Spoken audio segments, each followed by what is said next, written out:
Armor personnel carriers were observed inhabiting the River State Airport in Nigeria on the 7th of August, 2023.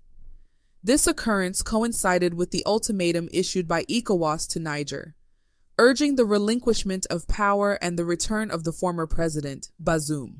Thus, it implies that ECOWAS had been premeditating potential scenarios should the Nigerian junta decline to surrender authority.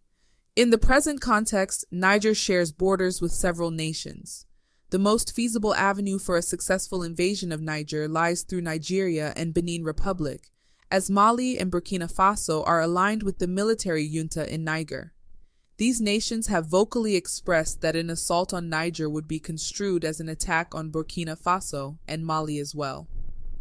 Consequently, we are discussing a situation encompassing 3 countries, along with the presence of Wagner forces already situated within Niger. Any prospective invading force targeting Niger would likely concentrate on the presidential palace, the locus of power. This location is conveniently located, being just about an hour's drive from the French military base in Niamey. Many individuals are currently underestimating Niger, making inapt parallels between Nigeria's military budget and that of Niger. Some have even ventured to suggest that the fall of the military junta would take only a matter of hours. However, the question arises, do these individuals truly grasp the gravity of war? What about the potential humanitarian catastrophe stemming from an incursion into Niger? These vital aspects seem to be conveniently overlooked amidst the push to invade. While strides are being made toward invading Niger, the implications of such actions and potential repercussions are being neglected. Furthermore, it should be noted that even Tinubu lacks the authority to deploy Nigerian troops to any international organization, including ECOWAS, without the National Assembly's endorsement. This is explicitly outlined in Nigeria's constitution. By precipitating such an endeavor, Nigeria could become embroiled in a severe humanitarian crisis that might extend into northern Nigeria. Throughout this period, calls for war and military intervention in Niger have persisted. Regrettably, not a single effort has been made to repatriate the numerous Nigerians residing in Niger, including those dwelling in IDP camps. Instead, the focus appears to be on waging a proxy war for the benefit of Western interests. It is pertinent to question why the West is evacuating its own citizens from Niger if the endeavor is expected to be uncomplicated. Why not station them within their numerous military installations? Indeed, invading another sovereign nation is never a straightforward undertaking. The historical examples of Russia in Ukraine and the United States in Afghanistan exemplify the protracted and intricate nature of such conflicts. These cases underscore the formidable challenges and staggering costs, both monetarily and in terms of human lives, that accompany such endeavors. Thus, the determination to invade Niger prompts scrutiny. Why is Niger the target of such an intervention? Are they not entitled to their sovereignty? In contrast, one can reflect on the absence of invasions into Nigeria during the 80s and 90s when the country was under military rule. Similarly, the stance toward Burkina Faso, Mali, and Guinea should also be considered.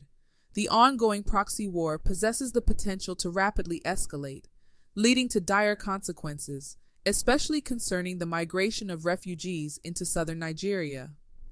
During the presidential campaign, the handlers of Tinubu and the APC portrayed him as a master strategist. However, the decisions taken thus far do not reflect the acumen of a strategist, let alone a master one. From the removal of fuel subsidies to palliative efforts and now the contemplation of war, the trajectory indicates a willingness to involve Nigeria in an unnecessary conflict, a conflict that bears no direct relevance to the nation's interests. Notably, most individuals from northern Nigeria do not endorse this war.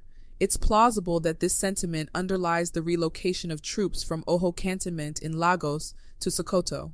This move may be an attempt to circumvent potential sensitivities by avoiding troop movements within northern military installations. It is vital to acknowledge the intricate connections between Northerners and Nigerians, who often share familial ties tracing back to Niger and vice versa.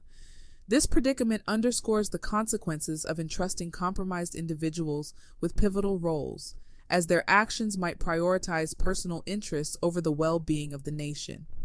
This scenario also appears to be France's final endeavor to exert influence in Niger, having previously been ousted from Burkina Faso and Mali. Nigeria's engagement in a military intervention in Niger raises significant concerns. If the parties pushing for this intervention are truly resolute, they should utilize their own stationed military personnel for the operation within their own bases in Niger. It's essential not to underestimate the motivations of the defenders when an invasion occurs in their own homeland. Their commitment is bolstered by the defense of their native land against foreign intrusion.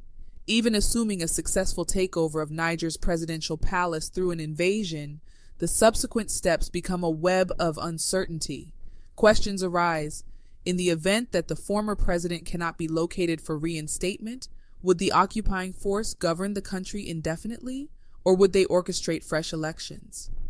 If a new leader emerges, how would they ensure their protection and stability? Such a scenario would potentially breed discord within the military ranks. The legitimacy and loyalty of the military to a newly installed leader might remain questionable, possibly leading to internal conflict. Furthermore, the emergence of rebellions against the new government could plunge Niger into perpetual instability, a situation that would inevitably impact Nigeria's security given their shared porous border. Presently, Niger enjoys a semblance of stability, but the advent of rebellion could drastically alter the status quo, resulting in unforeseeable consequences. It's evident that ECOWAS and even the Western countries involved might not have thoroughly contemplated the subsequent complexities and solutions that these scenarios would necessitate. Their focus seems solely centered on removing the military junta, without adequately addressing the aftermath, the plight of the Nigerian populace, or the potential repercussions for northern Nigerians. Military intervention should be halted before it reaches a point of no return. Niger has fortified its borders against potential foreign intrusion, ensuring that any incursion would be met with staunch resistance from the outset. The unpredictability of war underscores the urgency of rationality prevailing before the situation escalates. Regrettably, Tinubu appears to be engrossed in external matters, while domestic issues require attention. Recent events in Plateau State resulted in substantial casualties, underscoring Nigeria's pressing security challenges. Yet, efforts are being diverted toward a distant leadership crisis in Niger Republic. The impending recession in Nigeria, exacerbated by reduced movement due to elevated fuel costs, further emphasizes the need for a comprehensive response to internal crises. Addressing fundamental concerns like local fuel refinement to alleviate petrol prices and improving the erratic power supply should take precedence. Redirecting our focus toward genuine issues, such as the court proceedings, and the deliberations of the Presidential Election Petition Tribunal, remains crucial. A strategic vision to counter the current challenges should dominate our national discourse, rather than veering into non-essential discussions.